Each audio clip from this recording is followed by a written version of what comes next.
Olá, comunidade PhD Bro. Hoje, dia 11 de fevereiro de 2025, eu sou Carlos Cruz, seu anfitrião. Hoje aqui no PhD Bro ou PhD Bro, temos como convidado o professor Manuel Cardoso. E antes da gente começar a entrevista propriamente dita, nós vamos fazer aqui o nosso Family de Flags, que é o que nós sempre fazemos aqui no início do episódio. Professor, o senhor fez aí o seu doutorado lá na COP, né? Na UFRJ. Na UFRJ, né? Na COP, UFRJ. Beleza. E aí a gente sempre faz esse quadro inicial aqui, o Family Flags, copiando lá o The Big Bang Theory, onde nós perguntamos aos nossos entrevistados acerca de alguma coisa interessante lá do estado ou do país no estrangeiro onde ele fez o doutorado. O que o senhor pode dizer lá do Rio de Janeiro? Bom, para mim, na minha época, a gente fazia uma pós-graduação lato sensu, antes de fazer a stricto sensu, que era o mestrado.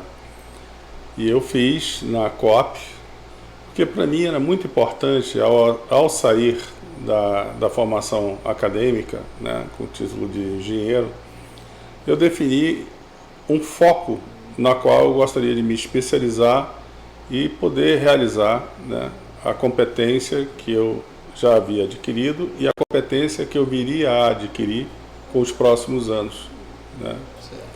E durante esse curso de pós-graduação, que foi mais ou menos um ano e meio, ficou muito claro qual era o foco que eu queria dar, inclusive para escolher até o orientador que estaria mais dentro do perfil daquilo que eu estava buscando.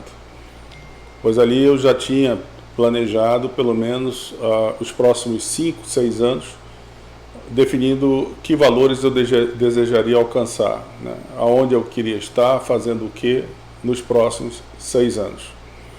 Com isso, eu me candidatei ao mestrado, eu já estava qualificado, fiz uma tese já embasada, negociei com o meu orientador, dado o interesse dele, que é sempre, obviamente, desenvolver o conhecimento acadêmico, mas eu consegui convencê-lo desse viés pragmático que eu sempre procurei, né?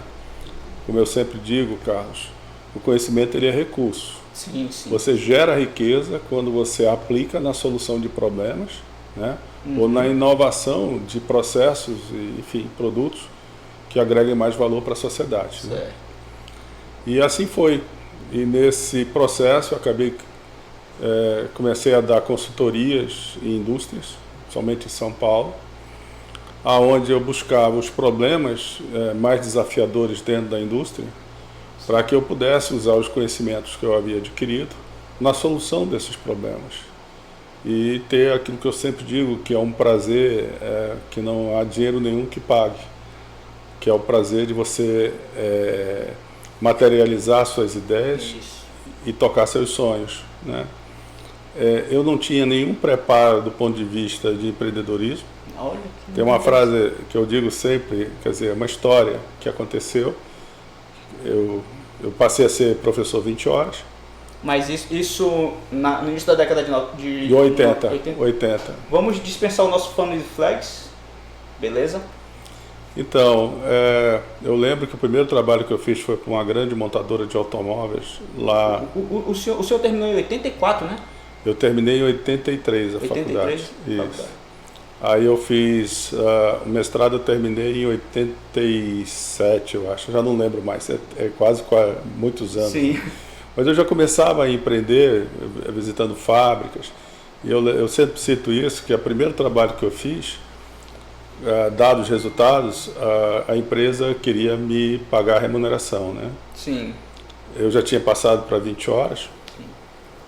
E meu salário tinha diminuído bastante. E eu disse, ok, né? Negociei um valor que eu não tinha noção se era aquilo ou não. E aí a pessoa me disse, o senhor pode emitir a nota fiscal. Aí eu lembro que eu virei para ele e disse assim, o que é nota fiscal? Ou seja, a gente, de uma certa forma... Lá em São Paulo? Lá em São Paulo. Então o seu primeiro contato com o empreendedorismo foi lá? Lá. Eu estava no Rio de Janeiro, tinha um trem chamado Trem de Prata, que você pegava, eram 6 horas de viagem, A gente saía à noite, chegava de madrugada. E eu ia para a região do ABC, onde tinha as fábricas. Sim. E eu chegava dizendo, olha, eu tenho aqui uma proposta de poder desenvolver o trabalho, se der certo, ok. Eu tinha parentes meus que moravam lá, que me facilitaram bastante. E a gente conseguiu com isso começar a dar resultados. E a credibilidade do indivíduo não está na sua palavra, não está no seu título, está nas suas realizações. E isso começou a abrir muito espaço. Foi na época que eu voltei para Manaus, né? E aqui eu encontrei, imaginei, aqui eu não vou ter as mesmas oportunidades. Com a pós-graduação ou só o mestrado? Já com mestrado. Mestrado. Aí eu disse, eu não vou ter as oportunidades que eu tinha lá no Sul, né? É ler do engano, porque aqui já tinha um polo industrial muito interessante. E um grande amigo meu, chamado Ulisses Tapajós, me convidou para fazer um trabalho numa empresa que ainda existe até hoje, que é a Masa. E aí fizemos um projeto lá, e já com o acúmulo de muitos conhecimentos que eu obtive nas soluções dos problemas que eu ia me defrontando, né? Porque eu digo para você, Carlos, se alguém quer ser inovador, criativo, vá atrás dos problemas. Sim. As grandes oportunidades estão aonde existem problemas, né? Que é onde você vai poder enxergar de forma pragmática a aplicação dos seus conhecimentos na solução desses problemas que entregam valor, né? E isso gera um ciclo virtuoso, que as pessoas, ao ver os resultados positivos, elas aumentam cada vez mais o investimento na tua competência. Quando eu já tinha uma grande quantidade de conhecimento acumulado dessas experiências, eu resolvi sistematizar esse conhecimento. E eu criei um sistema que é conhecido como INJET, né? Que hoje já é utilizado em mais de 200 empresas, no Brasil e no exterior. Eu acho que eu citei para você, a gente fez implantação até na China, na Europa, nas Américas. E aquilo, na realidade, era um sistema que nascia não de uma concepção teórica, acadêmica. Ele nascia do compêndio de vários conhecimentos que foram sendo acumulados a partir das experiências vividas, da aplicação dos conhecimentos que eu tinha antes e que agregava novos conhecimentos pela forma heurística com que você ia validando as suas soluções. Esse sistema ficou muito conhecido, os resultados foram muito significativos, e aí outras empresas nos procuraram e a coisa cresceu. Eu tive um grande problema, que eu não tinha formação de empreendedorismo na época, isso era muito pioneiro. Eu lembro que eu chegava... Já existia a formação em administração, essas formações? Não. Ainda não, né? Não, eu não tinha nenhuma formação. Tanto mas já existiam esses cursos na época? Já. Só que assim, vou dar um exemplo para você. Eu nunca fiz curso de marketing, de venda. Sim. Então, quando eu ia visitar uma fábrica, né, as pessoas diziam, professor, o nosso presidente, o nosso diretor vai recebê-lo, mas ele só tem 10, 15 minutos, né, para falar com o senhor. Ele tem o maior respeito pela sua posição acadêmica e tal. Graças a Deus, naquela época existia esse respeito. Sim. E aí o que eu fazia? Eu posso chegar meia hora antes? Ele dizia, pode, mas por quê? Eu queria visitar a fábrica. Então, quando eu estava visitando a fábrica, eu via os defeitos, eu via os problemas. Com isso, eu mapeava as dificuldades da pessoa. Porque como eu sabia que eram pessoas muito ocupadas, se eu nos primeiros 10 minutos não falasse algo que batesse no interesse deles, não tinha mais nada. Então, quando eu começava a falar, eu já falava dos problemas que eu tinha visto e a forma com que eu poderia solucioná-los. E aqueles 10 minutos viravam horas, e até hoje são clientes, amigos, se tornaram amigos, né? Eles moram em São Paulo, moram no Curitiba, Joinville, principalmente no sul, né? Sim.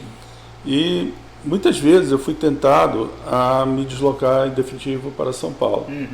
Mas eu creio que na vida a gente tem missões. Sim, né? exato. Que o Criador nos determina, né? Como a Bíblia fala, né? Você recebe um talão, não é para gastar, não é para guardar, é para multiplicar. Exatamente. E eu acreditava sempre o seguinte, poxa, eu vi lá de Manaus, e eu acho que existe uma coisa que são os valores que você acredita.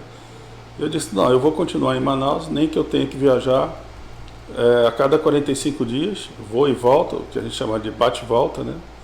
E assim foi durante muitos anos, foi crescendo,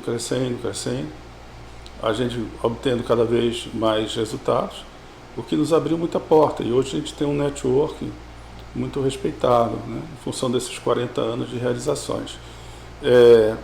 Eu sempre tinha como ideia que para uma empresa como a minha sobreviver num ambiente que não era favorável, nós não tínhamos esse ambiente de P&D ou coisa parecida, eu só tinha uma estratégia vencedora, que era ser a inovação, que me desse a possibilidade de mostrar o valor de entrega que os resultados que a gente oferecia. O seu CNPJ que o senhor abriu em São Paulo para emitir as notas fiscais ainda permanece o mesmo? Ou Não. Lá, pra você ter uma ideia, para eu poder receber, eu não tinha empresa, né? Sim. Fazia um recibo de serviço. Certo. Então o senhor não chegou a abrir CNPJ lá? Não. Porque eu sempre pensei em fazer tudo aqui em Manaus, né? Certo. E aí criamos a empresa e foi crescendo. E aí eu tive que me diversificar, né? E na universidade eu sempre procurava mostrar isso, porque eu acredito que há uma diferença entre ensinar e educar. Sim. A educação ela se faz pelo exemplo, né? Aonde eu procurava sempre dar aquele conhecimento com uma visão pragmática da sua aplicabilidade, né? E faço isso até hoje, né? Eu me recusei a me aposentar porque eu acho que eu ainda tenho... O senhor está com quantos anos, professor? Eu estou com 64. 64. E nessa visão, até hoje eu faço isso, porque eu acho que o mais importante hoje na minha fase da vida é me sentir útil. Sim. Né? Que é a certeza de que você está cumprindo ainda a sua missão. E como diz um amigo meu da COP, se morrer, descansar, eu quero ficar cansado mais uns 30, 40 anos. Né? Professor, a primeira vez que eu ouvi falar no seu nome foi em 1998. Eu ainda era aluno da escola técnica na época.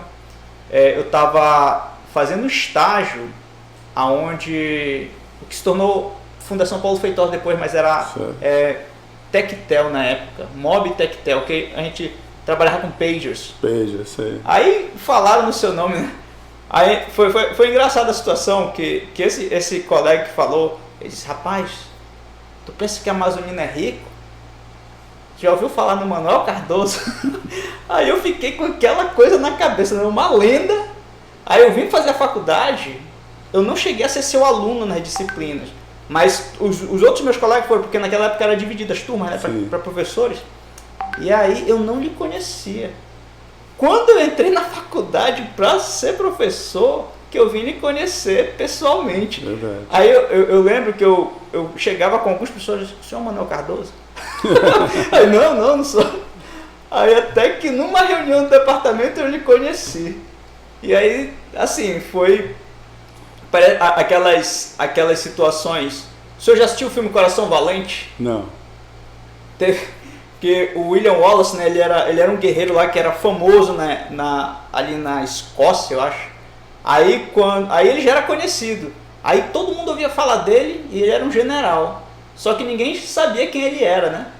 Aí até que um dia ele se apresentou lá na batalha, né? Aí o pessoal ficou desconfiado. Não, o William Wallace é um cara... É sobrenatural, né? Aí, assim, eu lembro dessas coisas, né? Dessas histórias que a gente vai vivendo, né, na vida. E assim, eu fico muito grato hoje da gente ter essa amizade, né? Sem dúvida. Eu sou muito grato também ter a tua amizade, Carlos, até porque eu acho que você é um exemplo, né, de competência da nossa região, da formação que a nossa UFAM oferece. E o teu trabalho fala por ti, porque eu sempre digo, quem tem que falar por ti não são palavras nem faladas nem escritas, é a tua história de realização e a coerência dos resultados obtidos. E isso você tem muito, meu filho. Esse é o maior valor que o profissional pode ter, né? E eu fico muito feliz de ter a tua amizade também, né? Eu vejo, quando eu fui chefe de departamento em 1990, eu e o professor Evandro, nós tivemos um sonho de fazer com que o curso pudesse crescer e se desenvolver. Eu lembro que na época eu tive até uma indisposição com o então reitor, que hoje é um amigo, doutor Marcos Barros, uma pessoa muito boa, e a gente acabou conseguindo 19 vagas onde a gente pôde contratar novos professores e fomos liberando o máximo possível para mestrado, para se especializar. E a gente vê os frutos disso, né? Porque... O senhor chegou aqui então antes do professor Cícero e da professora Marli, né? Sim, antes, bem antes. Né? Inclusive, as vagas com que os professores Cícero e Marli entraram foram vagas que eu e o Evandro tínhamos brigado para trazer. Que legal. E aí veio vários outros, alguns ex-alunos, como o Vicente Lucena, o professor Miguel Green, né? O professor André, tem vários que hoje são colegas que vêm dessa época. Se contar a universidade, são 40, vai ser 42 anos esse ano. Isso. Falta 8 para fazer meio século. Exatamente. Hoje, nós estivemos na comissão com o nosso reitor, o professor Silvio Puga, levando lá a nossa proposta de nova faculdade. Achei excelente. E eu acho que hoje já tem uma história de competência da nossa faculdade que nos respalda para isso. E há uma coisa muito importante que eu posso citar fazendo uma analogia. Existe hoje um novo modelo de gestão denominado de Indústria 4.0, onde um dos pontos mais fortes é exatamente você aumentar a autonomia das decisões locais. Sim. Por quê? Não cabe mais para o nível de eficiência e efetividade que a gente espera das nossas atividades, deixar que decisões importantes sejam feitas por pessoas que não estão vivendo a realidade de aonde as coisas acontecem. Essa pessoa ela jamais vai ter uma percepção completa ou pelo menos suficiente para que as escolhas delas sejam as mais assertivas. Essas escolhas têm que ser dadas às pessoas que vivenciam o dia a dia, né? Que têm uma percepção da importância no contexto daquilo que deverá ser focado para entregar os resultados esperados. Então, essa nossa faculdade é um passo importante nesse sentido. E uma coisa muito importante, atrair investimentos maiores para a nossa faculdade. Eu, particularmente, estou no movimento agora de fazer com que as empresas venham trazer investimentos aqui para dentro da UFAM. Como eu relatei, ano passado a gente teve uma alegria muito grande, que foi a primeira indústria nas Américas a atingir o grau de competitividade, de visibilidade no padrão da ACATEC, Academia de Ciência e Tecnologia da Alemanha, da qual eu faço parte. A gente tem uma relação de muitos anos. E isso foi um marco. Inclusive, os alemães fizeram 3 auditorias para ter certeza se realmente aqueles dados eram realmente pertinentes. Essa empresa, ela faz parte de um grupo de 150 fábricas no mundo todo e virou referência no mundo. A MAP, ela tem quantos anos? Só a MAP?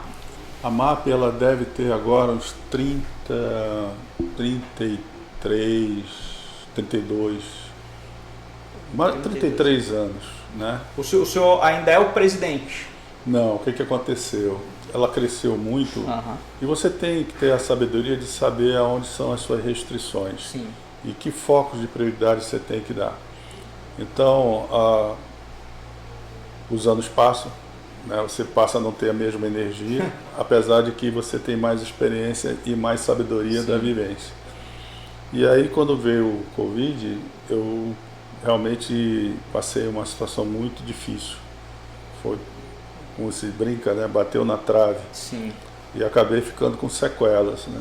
Que até hoje eu tenho que estar monitorando, procurando manter sob controle. E na época, a minha grande preocupação era a questão de continuidade, né? A gente tinha feito tudo isso, mas a tua obra, ela é bem feita quando ela se desatrela de você. Sim, né? Totalmente. Que ela passa a ter autonomia e continuidade independente de você. E aí eu tive a oportunidade de pessoas que me têm uma grande consideração, se aproximaram de mim e disseram: pessoal, nós vamos lhe ajudar quando o senhor estiver doente, reestruturar, e viram que eu tinha muita coisa. E tanto é que foi dividido em 3 empresas.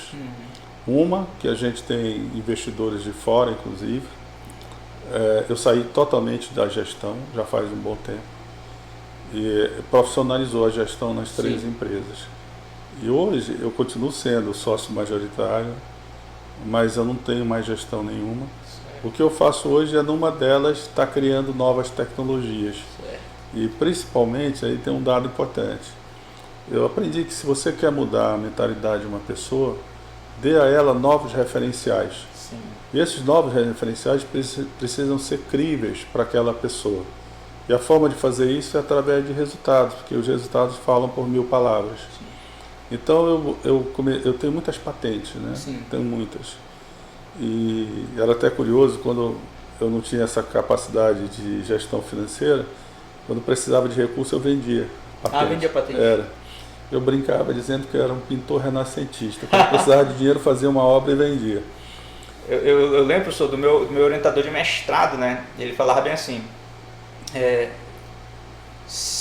para te fazer um trabalho bom, se tu fizer 2 ou 3, a probabilidade que eles sejam muito ruins é muito alta. Mas se tu fizer 200, a Exato. probabilidade que 2 ou 3 sejam muito bons é alta também. Exato. Essa é a famosa mecânica estatística, né? Uhum. Você vai ter a excelência de um universo de amostragem sempre em torno de 5%.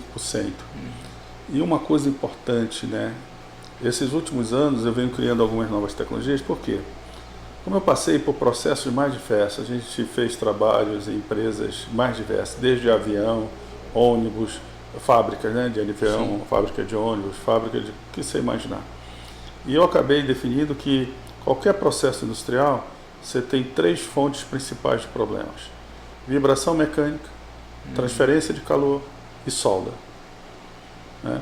E todas as soluções que eu dava, sempre que eu observava, a origem estava num desses 3 pontos. Desses 3. E aí, eu resolvi nesses últimos anos fazer o quê? Instigar o empreendedorismo nos meus alunos. Tanto é que um deles, agora, que eu disse para mim, se eu quero mudar a mentalidade, eu tenho que dar exemplos. E eu não tenho que ser eu o exemplo. Eu posso ser uma referência, mas não um exemplo. Uhum. Né? Então, um deles, a gente usando uma câmera térmica e usando Deep Learning, a gente analisa o comportamento térmico, por exemplo, de uma peça que sai de uma máquina injetora, ou seja uma peça metálica ou uma peça de plástico, né? Uhum. Ou eu poder analisar se a distribuição de uma solda ela está homogênea, né? Analisar se a temperatura numa cuba de um metal como o alumínio está homogênea para evitar problemas de porosidade, enfim. E a gente desenvolveu essa solução e eu chamei esse aluno e falei, ó, isso aqui é um projeto para você empreender, você quer empreender? Ele já está comigo há algum tempo. Ele disse, quero, professor. E é para minha felicidade agora, né, já tem empresas como a Renault, Curitiba, tem uma empresa aqui em Manaus, já estão querendo comprar o produto dele. Professor, essas soluções, assim, olhando para o escopo delas, a gente imagina que elas sejam mais relacionadas com a engenharia mecânica, né?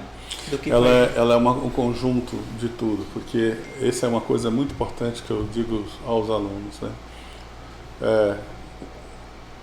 Todo e qualquer engenheiro tem que ter uma base matemática muito sólida, né? Porque matemática é filosofia. Sim. Né? O processo criativo, ele nasce primeiro de uma visão filosófica, que é o entendimento do logos, o que, o porquê e o como. Você precisa responder de forma objetiva essas 3 perguntas.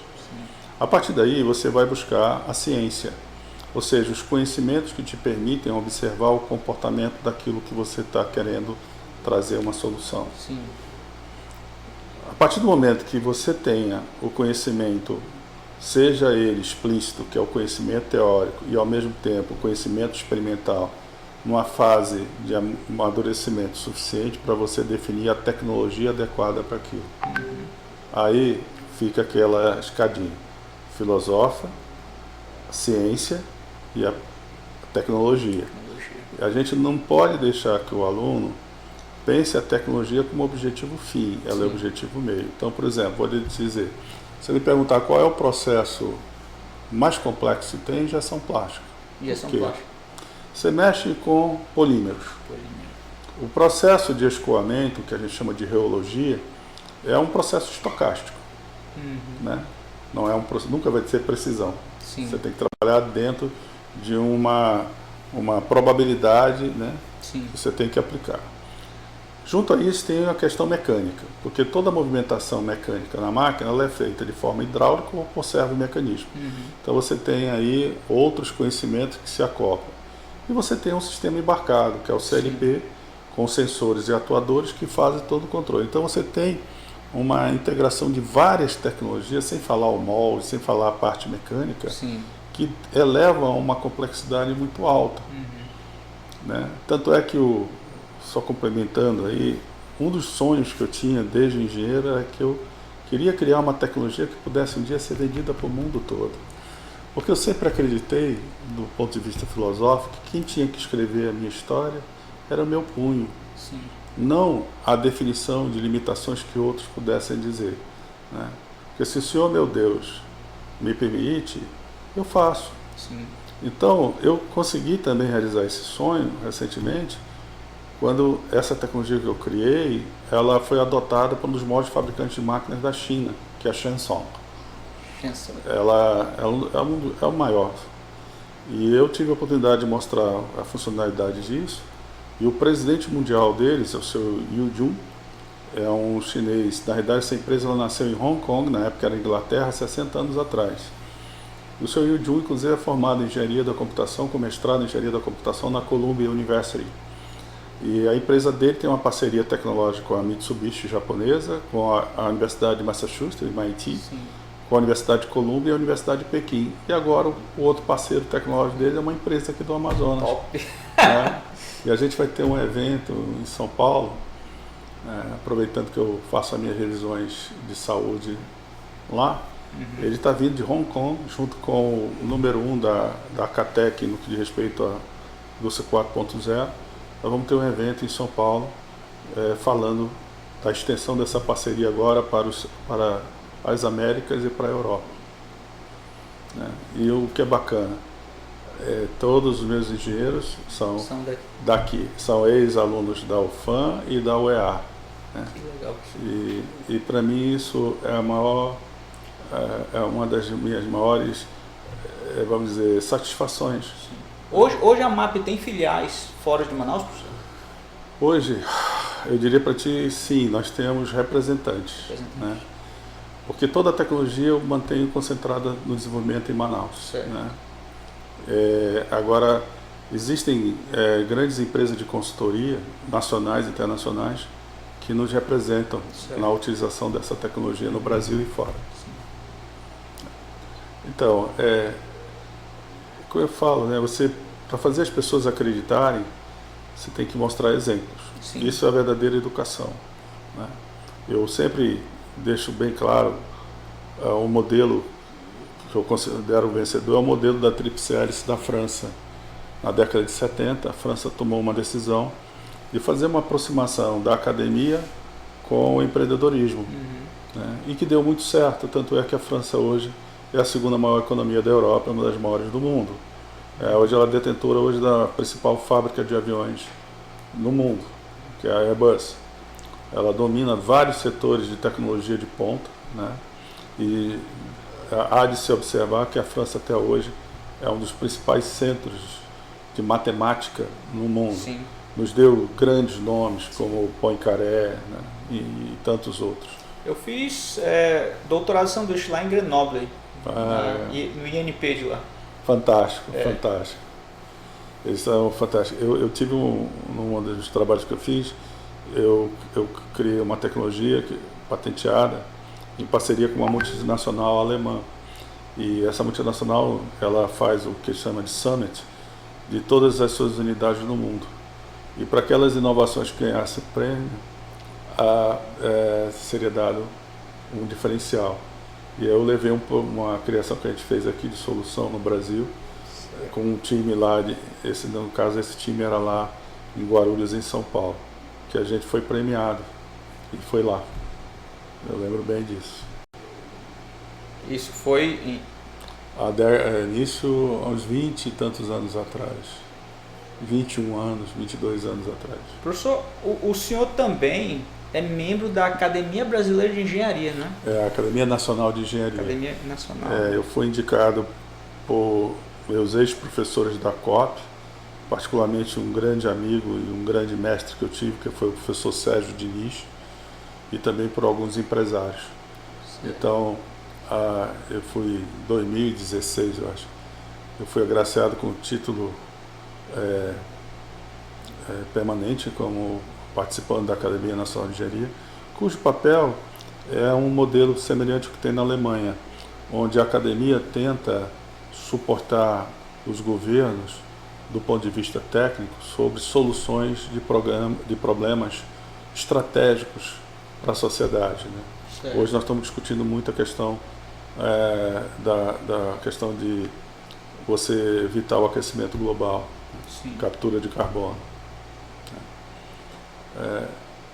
Eu vou te ser sincero no que eu vou falar agora para você.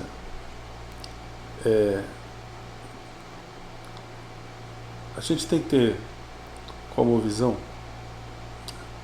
que a única forma, de fato, de promover uma evolução social e econômica na sociedade de maneira mais perene e sustentável é através da educação. Simples. Não existe outra forma, né? E essa educação, ela tem que estar balanceada não só do ponto de vista técnico, mas de valores morais. Sim, né? totalmente. Eu, conversando com um amigo meu nos Estados Unidos, na Universidade de Colômbia, todos nós estamos muito preocupados com essa beligerância que a gente está vendo no mundo todo, né?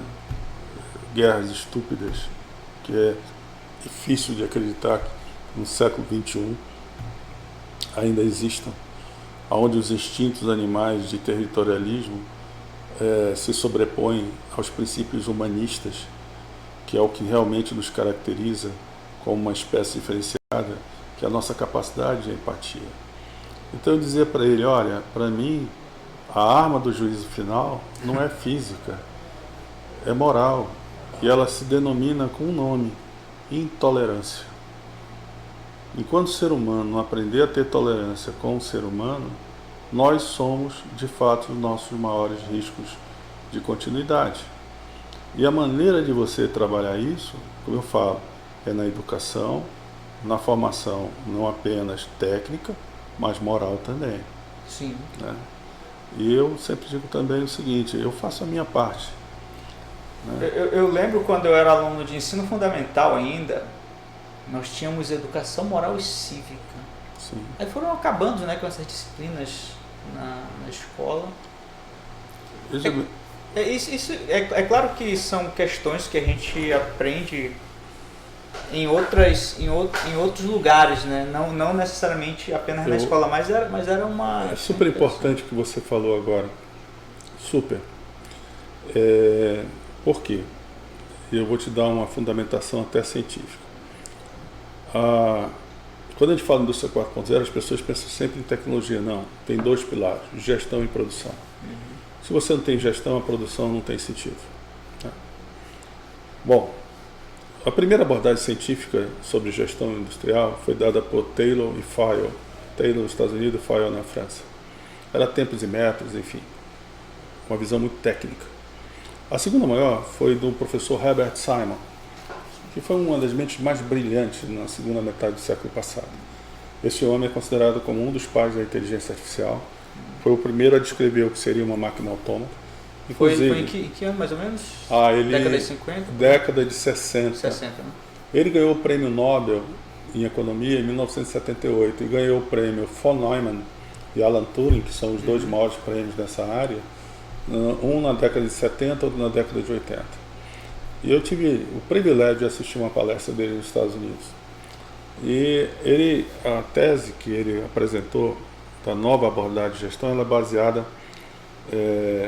em que a gestão é feita por tomadas de decisões em cima de fatos e valores. Sim. Quando a gente faz isso todo dia, você vai escolher uma ação, uma decisão baseada no quê? No contexto que os fatos te apresentam e nos valores que você quer atingir. Sim. Então é fundamental que você tenha valores. Certo. Porque se você não tem valores, você está perdido em si próprio. Exatamente. Né? E, inclusive, a abordagem que ele faz, que leva a isso, que eu me baseio muito no meu trabalho nisso, é que nós temos uma racionalidade limitada. Seja a limitação pela capacidade de memorização, seja pelo tempo que a gente leva para processar muitos conhecimentos que vão te ajudar a fazer uma escolha mais assertiva. É onde entram os chamados assistentes virtuais inteligentes, que são capazes de suprir essa nossa limitação e nos apresentam resoluções com menos incerteza, que na teoria matemática da informação é entropia. Né? E aí você passa a ter mais assertividade nas suas escolhas.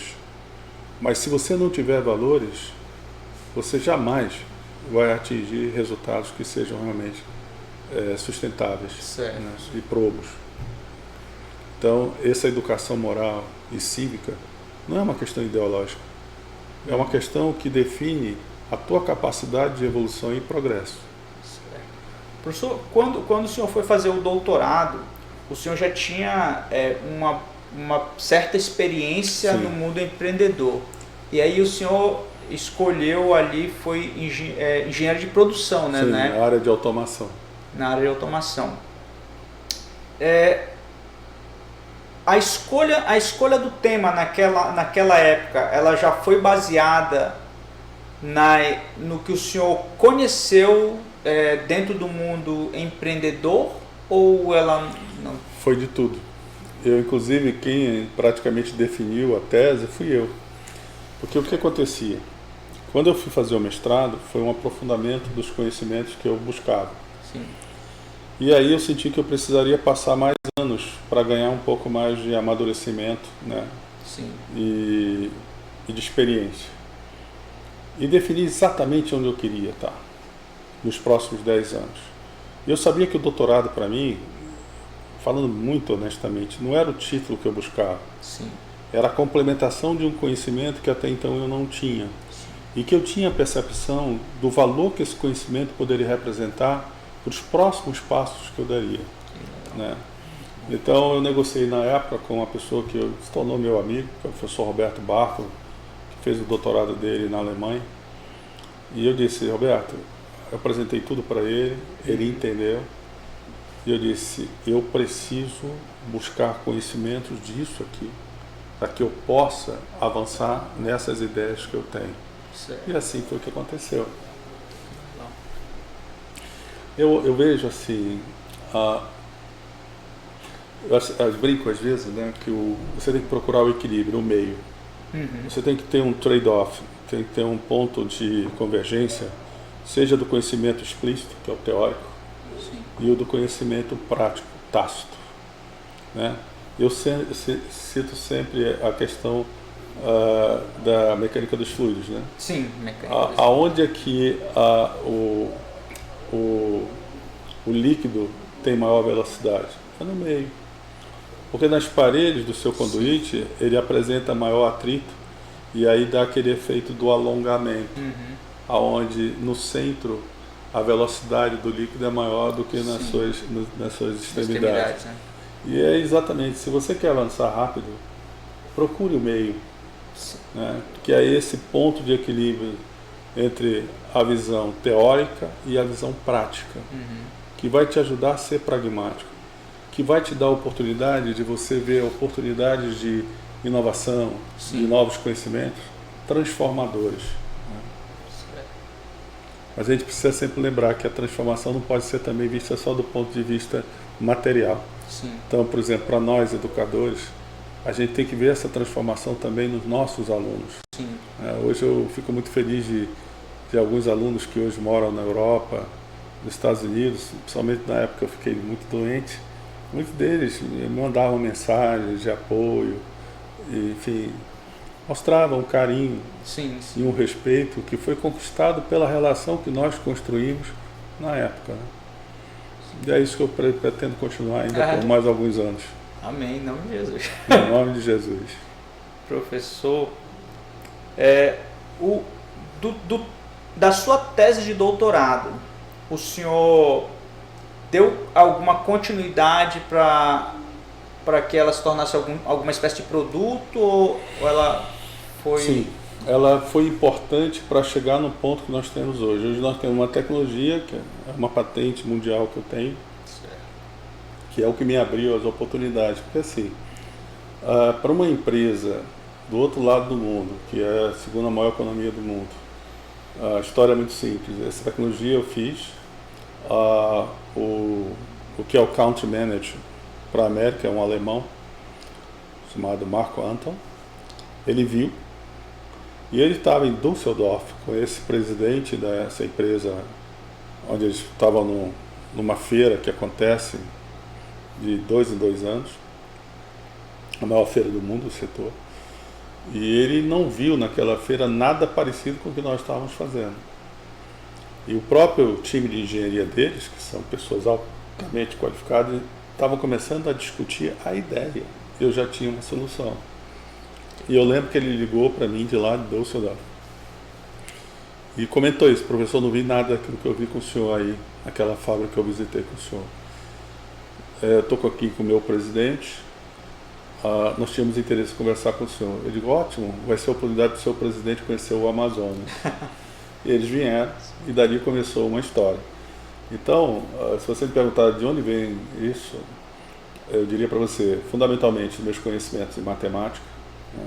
Para mim, sim, é a minha principal ferramenta. Como eu falo, a matemática é uma maneira de pensar, sim, é uma filosofia.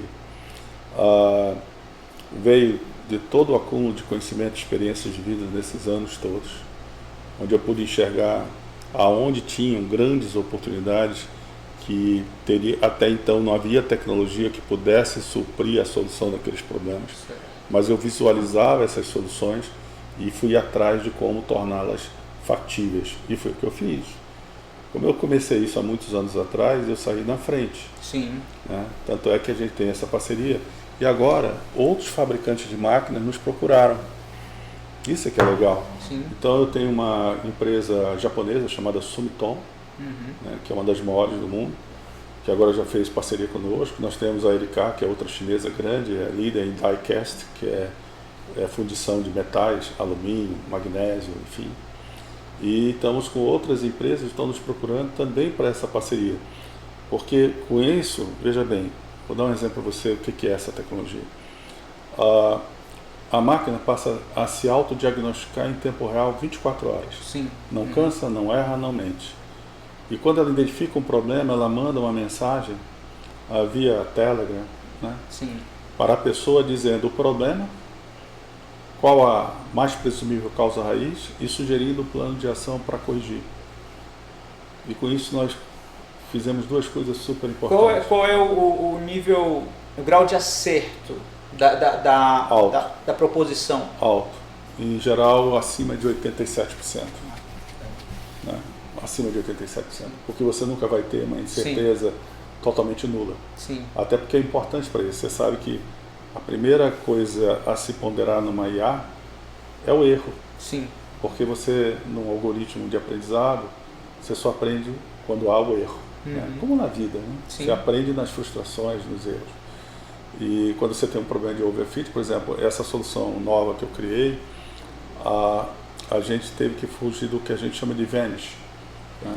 A gente começou com uma abordagem de LSTM, mas ela não era suficiente para o nível de complexidade que a gente estava buscando. Sim.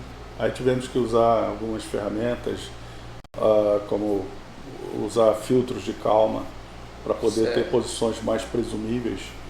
E aí nós vimos que isso não era suficiente. E aí tivemos que fazer uma nova abordagem, né, é isso que é importante, né?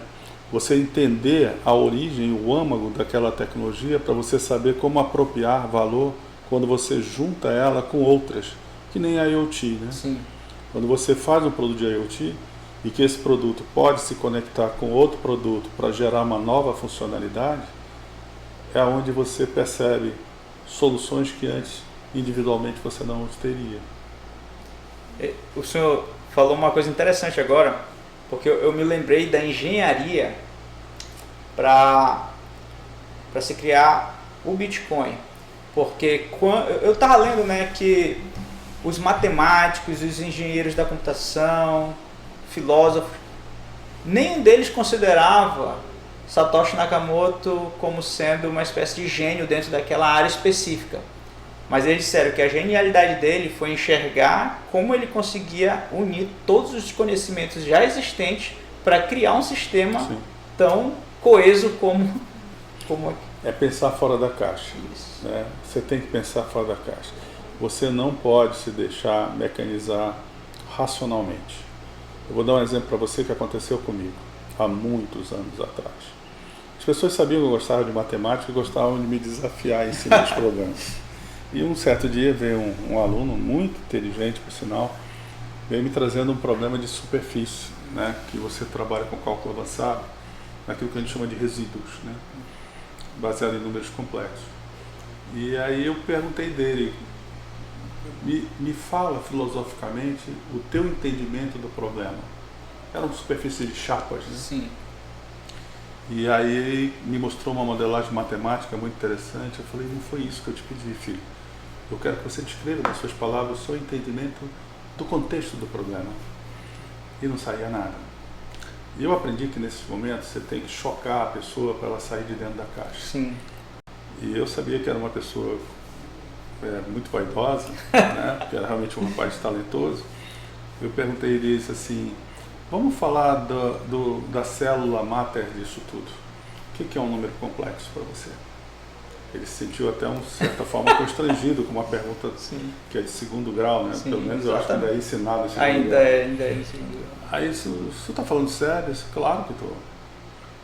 Ele respondeu para mim, é um número complexo, é Z igual a ABI, A parte real, B imaginária e raiz de menos 1. De novo, raciocínio mecanizado. Eu falei, só isso? Ele disse, não, pode ser descrito também como um módulo, que é a raiz quadrada de A ao quadrado mais B ao quadrado, e um ângulo de fase, que é a arco tangente de B sobre A. Continua a mesma coisa.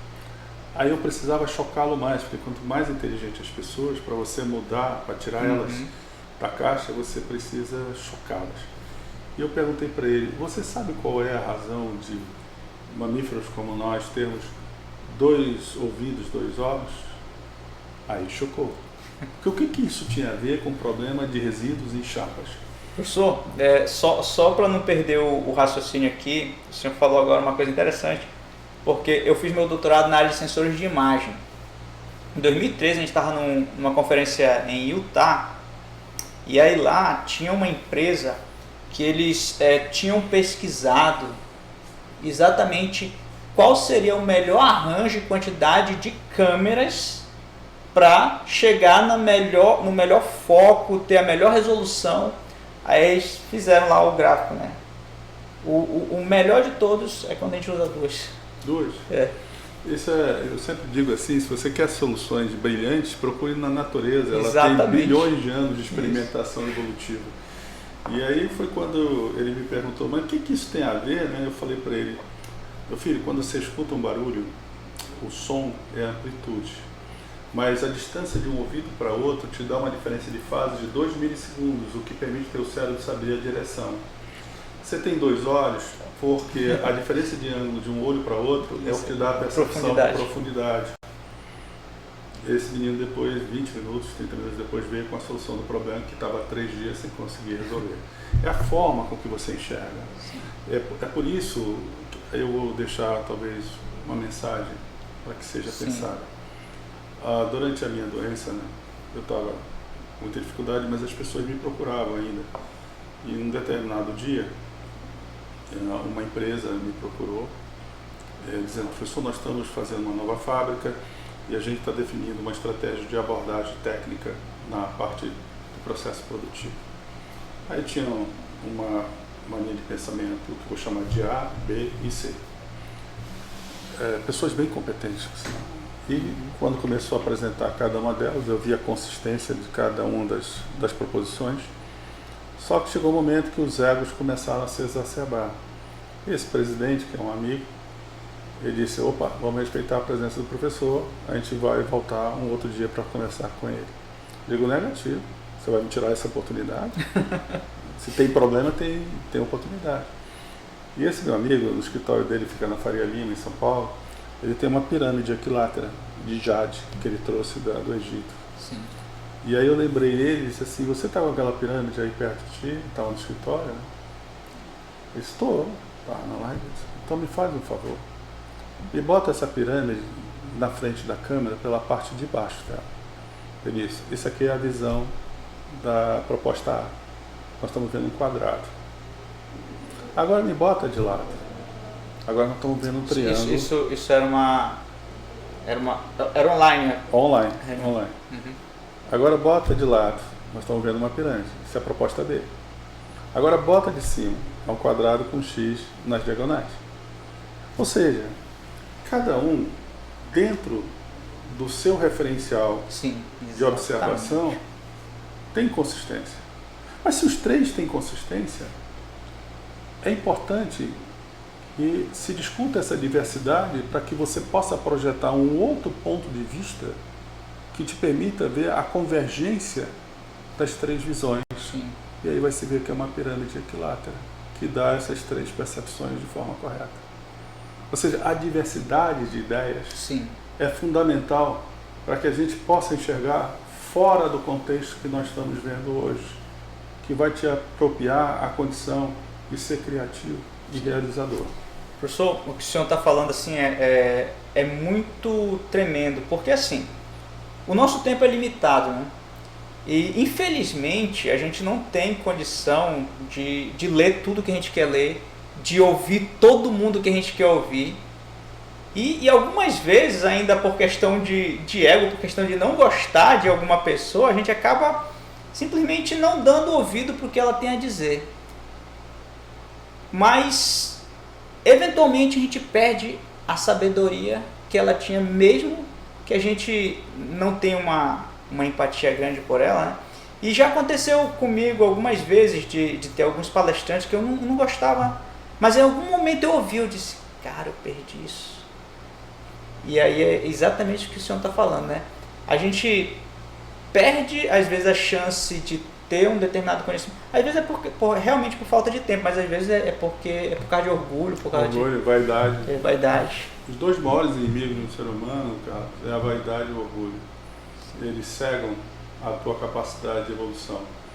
E a maneira de combatê-los é você sempre se enxergar de dentro para fora, nunca de fora para dentro. Né? Você não pode parametrizar o teu valor pela opinião dos outros, senão você se torna muito frágil e muito sensível a opiniões negativas a teu respeito. Sim. Quando você tem teus valores consistentes e que você consegue com esses valores realizar teus objetivos, opiniões alheias devem ser ouvidas, às vezes Sim. até de forma respeitosa pela própria questão humana. Sim. Porém, é você quem tem a verdadeira referência sobre quem você é e o que você é capaz de fazer. Sim. É a melhor maneira de combater esses dois inimigos Exatamente. poderosos. Eu acho que é um ensinamento bíblico, né? Porque Jesus disse, tá vendo os fariseus? Eles têm uma boa palavra, mas ouçam o que eles dizem, não façam o que eles fazem. Vou te contar uma história. Depois que eu passei por esse perrengue todo, eu sou muito grato a Deus por tudo, absolutamente tudo. Né? Eu costumo dizer que eu de fato conheci Deus no nascimento dos meus 2 filhos. Né? Porque quando você tem um filho, você experimenta um amor muito especial, que é o amor incondicional. Você ama Sim. por amar. Exatamente. E aí você entende o que é o amor de Deus para todas as criaturas. E ali eu pude ver a face de Deus. Não é uma face humana, é uma face do amor. Sim. Eu costumo, em algumas palestras que eu dou, ainda dou, né, normalmente no sul do país, eu sempre agradeço no final a oportunidade que Deus me dá. Numa dessas, foi no Rio Grande do Sul. Se não me engano, foi na UF, na Federal de lá.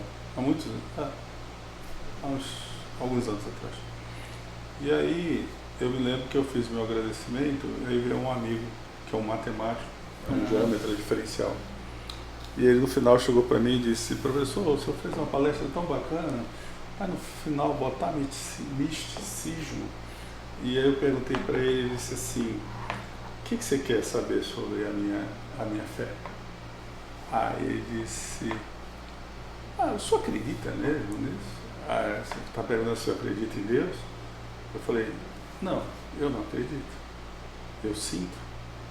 Porque dentro do racional as verdades são relativas. Sim, totalmente. Né? Aí tinha um colega, um amigo que é topólogo. A topologia é um campo interessantíssimo da matemática que começou lá com Poincaré, né, que hoje é utilizada em vários campos de aplicação da ciência. E aí eu disse assim, tá vendo aquele cubo ali em cima da mesa? Como é que você descreve? 8 vértices, 12 arestas. Como é que o Antônio, que é topólogo, descreve? É uma esfera deformada.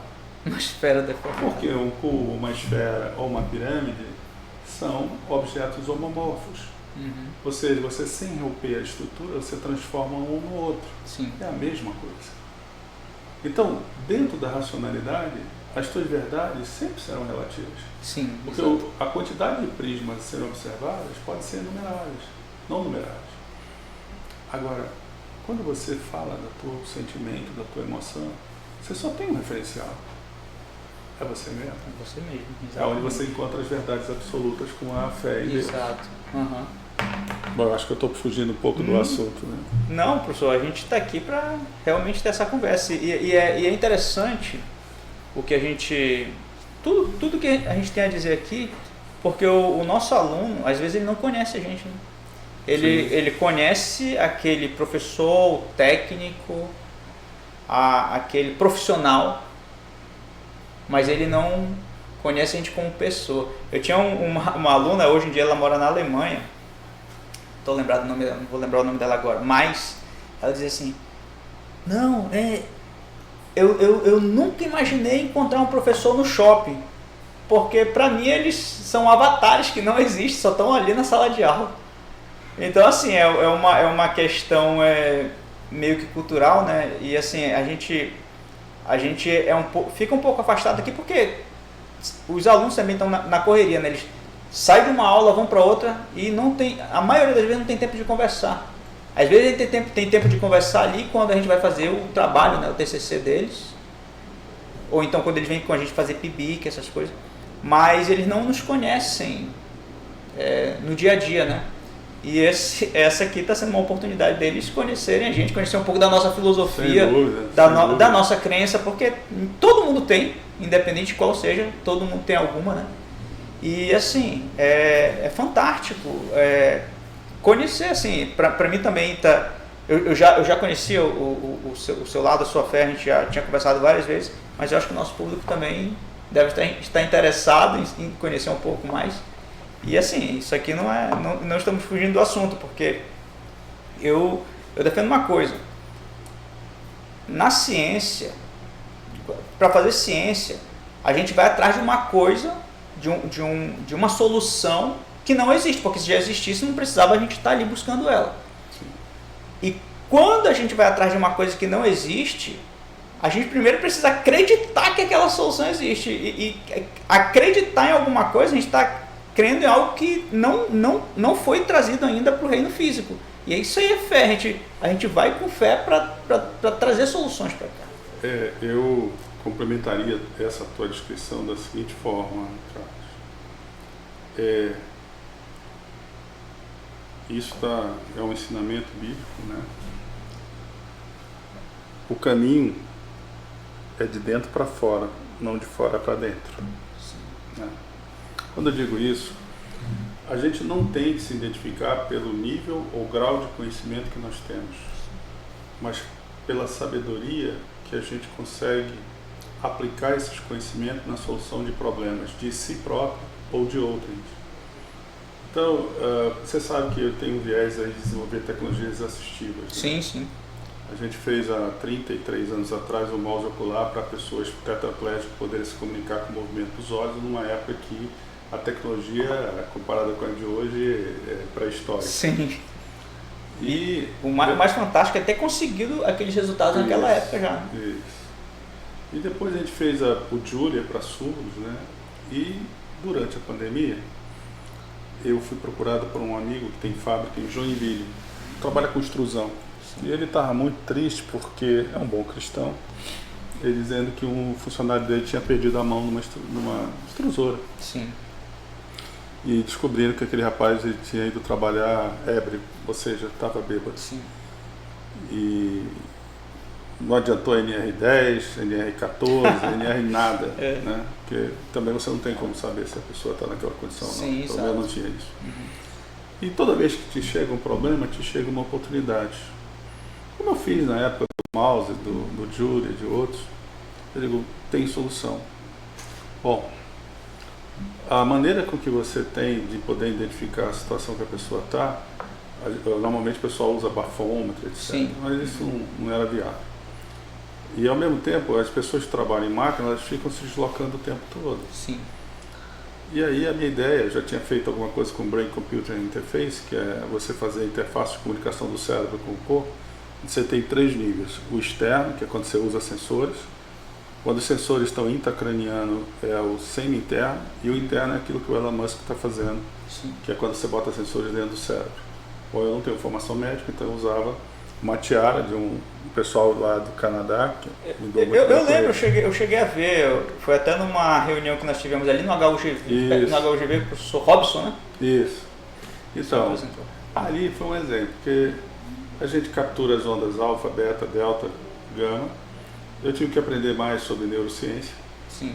E aí, quando foi para fazer a questão, a gente usou técnicas de processamento digital de sinais, usando as equações de Gabor-Einstein, que é o que hoje a gente chama mais como wavelets. Wavelets. Né? Onde você, dado que a transformada discreta de Fourier, ela te dá a composição espectral em termos de amplitude e fase, mas ela não te dá o posicionamento da ocorrência. Sim. E aí você vem para aquela teoria da incerteza, né? Que é onde veio o trabalho de Gabor e Einstein.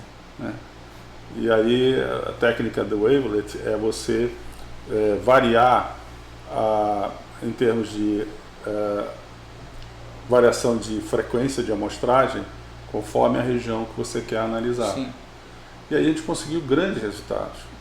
Inclusive a gente viu como identificar quando a pessoa está entrando já numa fase de sonolência por efeito de álcool. Sim. Como a gente viu também quando a pessoa está num nível de alta excitação, que é quando fez uso de psicotrópicos. Certo. Professor, uma pergunta. Ali vocês usavam, era uma tiara colocar na cabeça? Tiara. Existe a possibilidade de usar essa mesma técnica com câmeras que ela... Existe uma solução nas BMW da Alemanha que você tem câmera que ficam focando os teus olhos e vê se você está fechando ele por muito tempo e você está com sonolência. Ah, certo. Mas aí você está sentado, você está numa posição que você não está tendo deslocamento. Sim. Quando está uma pessoa num torno, ela fica se deslocando, então certo, não tem como usar esse tipo de solução.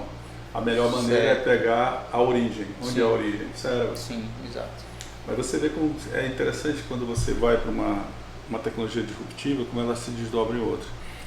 A gente aprendeu, por exemplo, se uma pessoa está acordada e ela aparece sinais que seriam as ondas θ, que é abaixo de 7 Hz, que o problema dos sinais biológicos, eles são de baixíssima frequência e baixíssima amplitude. Na faixa de quantos hertz, professor? Você tem uma ideia, a frequência mais alta é quando você entra em ondas gamas, que é 30 Hz. 30 Hz? A fase que nós estamos aqui, os sinais preponderantes são as ondas betas, que vão de 13 a 30. 30 Hz é abaixo daquilo que a gente consegue ouvir, né? Exato. Então, como foi o mouse, eram sinais muito complexos, porque você sabe a complexidade de trabalhar com baixa frequência e baixa amplitude. Então, falando de milivolts. Sim. No caso dessa tiara, ela usa uma frequência de amostragem de 200 Hz, ou seja, eu consigo ter as informações que eu quero com bastante flexibilidade. 200 Hz parece uma frequência extremamente baixa, mesmo assim a gente consegue amostrar com 200 Hz. E ele transmite via Bluetooth para o celular, que é onde está o aplicativo que faz a análise, que identifica as situações críticas e manda mensagem para o supervisor para tirar a pessoa antes que ela se machuque. Bem interessante. Certo. Professor, assim, já encaminhamos para o final aqui do nosso episódio de hoje, está muito boa a conversa. Assim, a colaboração com os alunos, eles vão lá, eles trabalham com o senhor, geralmente o senhor seleciona aqui, né, ainda na faculdade, e depois esses alunos eles pegam e alguns abrem empresas. Sim. E aí, eu os incentivo. Como fica essa parceria? O senhor continua trabalhando em parceria na forma de prestação de serviço, eles prestam serviço para o senhor, vice-versa? Sim, inclusive, o que eu estou fazendo com esse último, que é o Pablo, toda essa estrutura que eu tenho hoje, de clientes passados espalhados pelo Brasil todo e lá fora, eu tenho apresentado o produto dele como uma solução complementar. E isso tem aberto portas, como é o caso, por exemplo, da Renault, lá em Curitiba, que eles viram esse trabalho, eles usam a minha tecnologia, eles disseram, olha, tem uma solução assim, assim, que agrega assim, assim. E aí eles, pô, não estamos interessados, queremos comprar. E aí eu disse para ele, olha, meu filho, você não teve a formação como eu tive, eu não quero que você passe pelas mesmas agruras que eu. Então procure um desses, eu chamo de hub de startup, né? Para eles te darem a estrutura contábil, financeira, etc., para te estruturar para você crescer. Mas tenha em mente que o teu maior valor está na tua capacidade de conhecimento técnico inovador da tua solução. E você vai ter que ter pessoas que te ajudem com competências complementares. Você tem que ter um bom contador, você tem que ter uma boa assessoria jurídica.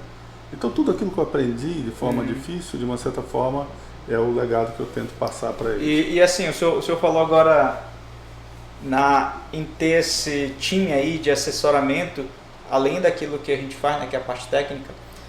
O senhor apanhou muito no início? O senhor tentou fazer sozinho? Muito. É porque não tinha opção, não tinha ninguém para me orientar. Certo.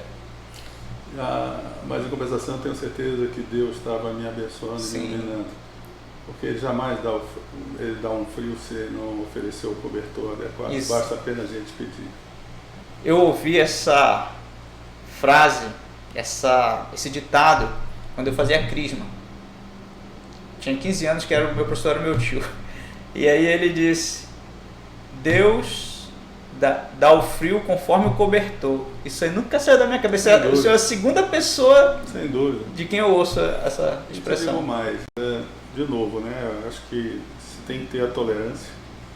Nós não podemos ser críticos dos outros pela nossa ignorância. Nós temos que aprender, a gente tem que observar, mas acima de tudo, nos respeitar.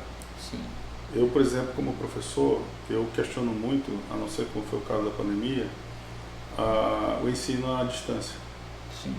E para isso tenho uma explicação com base científica. Não podemos esquecer que a nossa espécie que evoluiu de um símio até nós, né, e que nos permite ter hoje essa simbiose, né? A primeira pessoa que citou isso foi Max Weber, na minha opinião, o maior sociólogo da história. Ele dizia que o ser humano é um ser dual.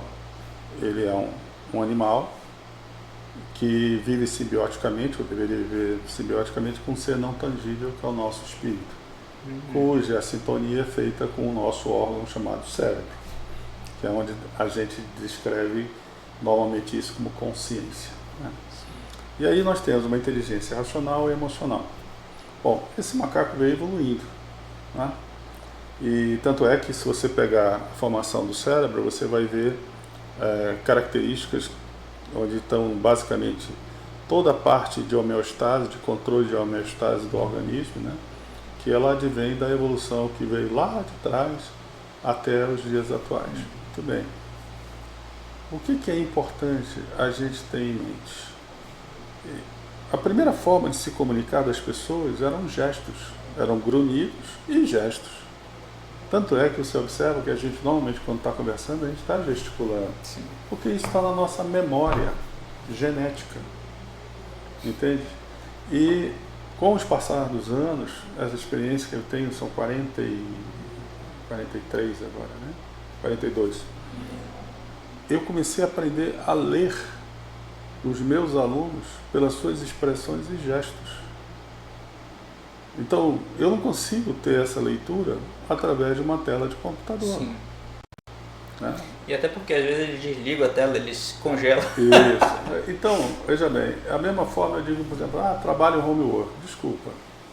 Como eu vou formar líderes que não vão ter a oportunidade na convivência dos seus liderados para desenvolver a sua capacidade de empatia, com a qual vão poder perceber a forma adequada de passar os seus valores para os seus liderados. Sim. Líder não é estar numa posição de cargo superior. Líder é saber compelir os seus liderados para os mesmos princípios e valores e com isso ter a força de alcançá-los. Sim. Então eu vejo muito esse lado, que é a importância da interação que temos que ter com nossos alunos. Você me fez uma pergunta interessante. Muitos dos meus engenheiros trabalharam comigo, muitos deles já estão fora do Brasil, eles eram meus alunos. Sim. E queriam se aproximar e trabalhar comigo. Para mim foi uma grande alegria. Eu tenho recebido muita gente de outras faculdades, né, principalmente da UEA, né? Eu tenho 2 rapazes que estão comigo agora, que foram formados na UEA e estão fazendo mestrado aqui na UFAM em controle. E tenho recebido também alunos de faculdades particulares. Porque a universidade, ela é um fator importantíssimo para te oferecer condições de crescimento e conhecimento. Sim. Mas o fundamental é a determinação, a força de vontade do aluno. Sim, totalmente.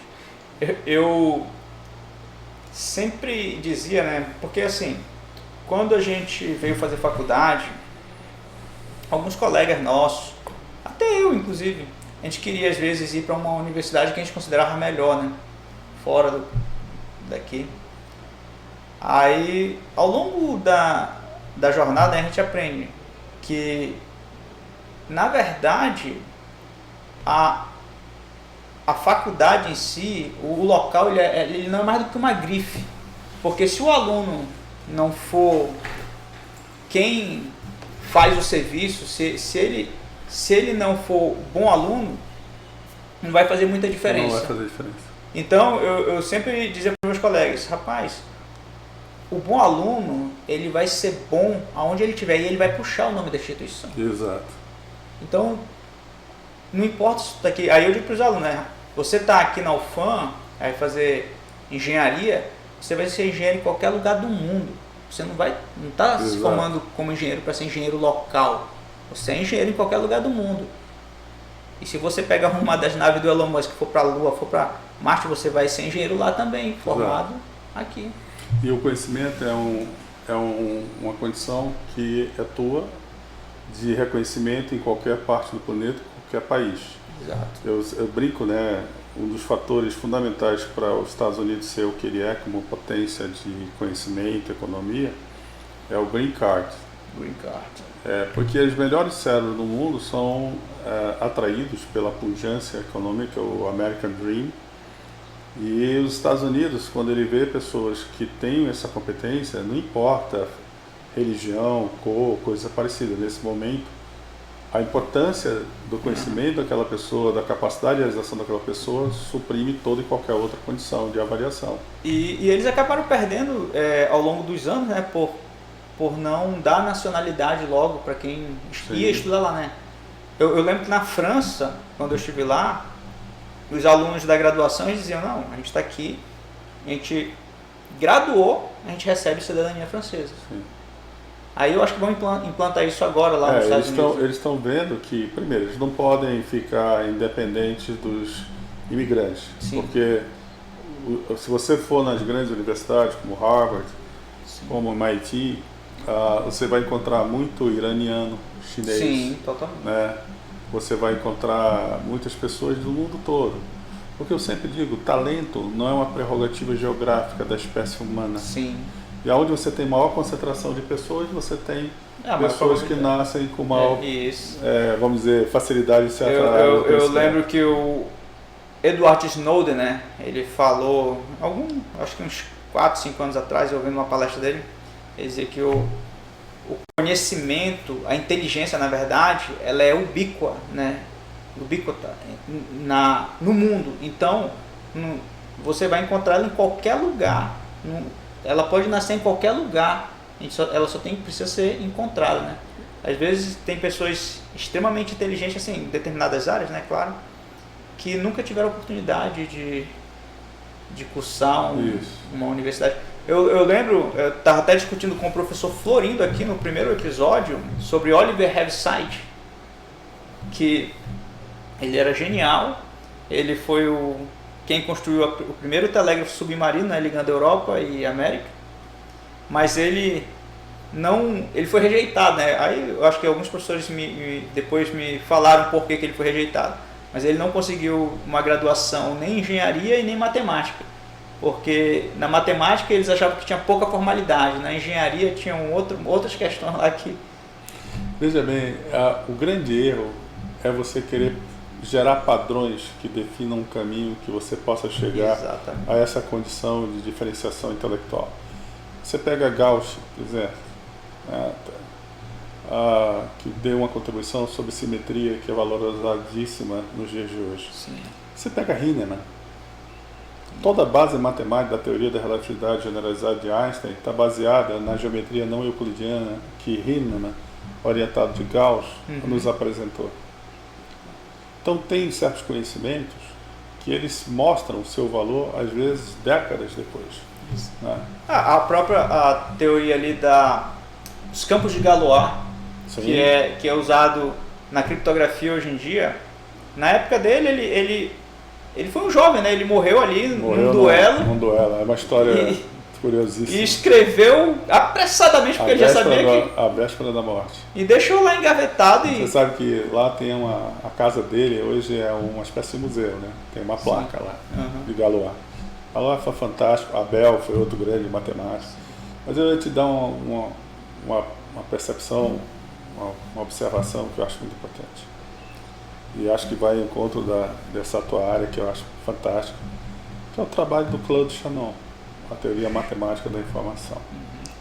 Quando ele fez a modelagem para tentar fazer o cálculo da capacidade de comunicação que ele trabalhava para os laboratórios da Bell, se não me engano, e que ele chegou a um modelo de algumas equações diferenciais cuja equação de solução era muito semelhante à equação da termodinâmica, ele emprestou alguns termos da termodinâmica para a teoria da informação. E eu vou fazer uma analogia aqui da importância do professor interagir com seus alunos numa sala de aula. Sim. Eu costumo dizer quando a pessoa fala, professor, o que é a entropia da informação? Eu digo assim, imagina que você vai estar fora, aí você liga para casa para falar com teu filho recém-nascido, bebezinho, 1 ano, 2 anos. Ele só sabe falar dá. Você quer ouvir a voz dele, mas qual é a informação que você tem daquela criança que você sabe que só sabe expressar dá? É zero, não tem informação nenhuma. A entropia disso é zero. Agora, quando o teu filho tem 14 anos, veio de uma colônia de férias com um monte de novidade, você não sabe o que ele vai te falar, do que ele vai dizer. Você tem ideia, mas você não fala. E essa incerteza é que representa o maior grau de informação que você recebe. É que nem você, por exemplo, fazer um algoritmo de busca por árvore, onde você tem várias abordagens, uma delas é da entropia. Sim. Que você vai considerando os os ramos iniciais, aqueles que te entregam o maior valor de informação. Se você pega Gini, você usa aqueles que têm maior impureza. Você vai buscar aonde há diferenciação. Então, quando você está interagindo com o aluno, até hoje isso acontece. O aluno me faz algumas perguntas que me fazem repensar o meu próprio conhecimento. Ele está me oferecendo uma percepção que eu nunca imaginei. Exato. Por isso que eu queria deixar uma mensagem que é o seguinte: não se deixe mecanizar em termos de raciocínio. Quando você se especializa demais, é que nem nos algoritmos de machine learning, você pode chegar naquilo que a gente chama de overfitting, que é quando você não aprende mais. No nosso caso, é quando a gente deixa de enxergar as coisas simples à nossa volta, que às vezes nos traz grandes sabedorias. A forma que eu, pelo menos, pratico comigo mesmo para evitar isso, é me entregando muito ao aprendizado das artes, né? Da poesia, da música. Por quê? Porque nós temos 2 tipos de inteligência, a racional e a emocional, e você tem que equilibrar as duas. Porque só nesse equilíbrio é que você é capaz de enxergar diferente a mesma coisa. por ângulos e espectros diferentes, né? Então é importante que a gente tenha sempre a mente aberta, sempre crítica, para buscar nas perguntas os conhecimentos que vão se agregar valor, né? A interação com os alunos é uma das minhas mais importantes fontes. Sim. Que eles sempre me trazem uma visão diferente. Isso é fantástico, professor. Professor, já que no final aqui do nosso episódio de hoje, a gente sempre pede o que a gente chama aqui de page de comics, que é um conto, uma história, algo que foi engraçado assim ao longo da vida, ao longo da carreira, ou até uma piada. Se o senhor tiver alguma coisa aí para contar pra gente, vamos lá. Tem um aqui, até hoje eu me lembro da vontade de ir. Eu estava na Europa, numa universidade em Portugal. Eu sou cidadão português também, Sim. né? E tenho muitos parentes lá ainda. O senhor é professor Evandro, então vocês são parentes também ou não? Não. Mas ele é português também, né? Eu acho que ele tem cidadania portuguesa também. E aí, eu fui convidado para dar uma palestra. E falando desses meus projetos e tal. E no final teve uma pergunta que eu achei meio fora de hora, mas enfim, foi feita, que era tipo, qual tinha sido a minha motivação de buscar esse conhecimento em inteligência artificial para aplicar nas soluções daquilo que eu tinha feito. Naquele momento me deu uma inspiração cômica e aí eu fiz uma resposta que eu disse, eu sou português, na falta da inteligência natural eu fui buscar artificial para complementar. Ele obviamente até hoje não fala direito comigo, mas todo mundo achou engraçado, porque lá em Portugal a gente chama de xisto, né? Xisto, que é fazer piada, né? Sim. Eles fazem muito com o brasileiro, né? Não, sim.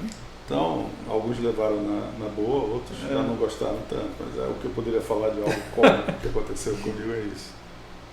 Tá certo, professor. Professor Manuel Cardoso, foi um prazer tê-lo aqui. Meu. Professor, eventualmente a gente convida o senhor novamente em uma outra oportunidade. Sei que o senhor é um homem muito ocupado aí, mas assim, eu fico muito feliz e muito grato aqui de tê-lo aqui. O senhor repartir conosco um pouco aí da sua história, do seu conhecimento, da sua pessoa também, né?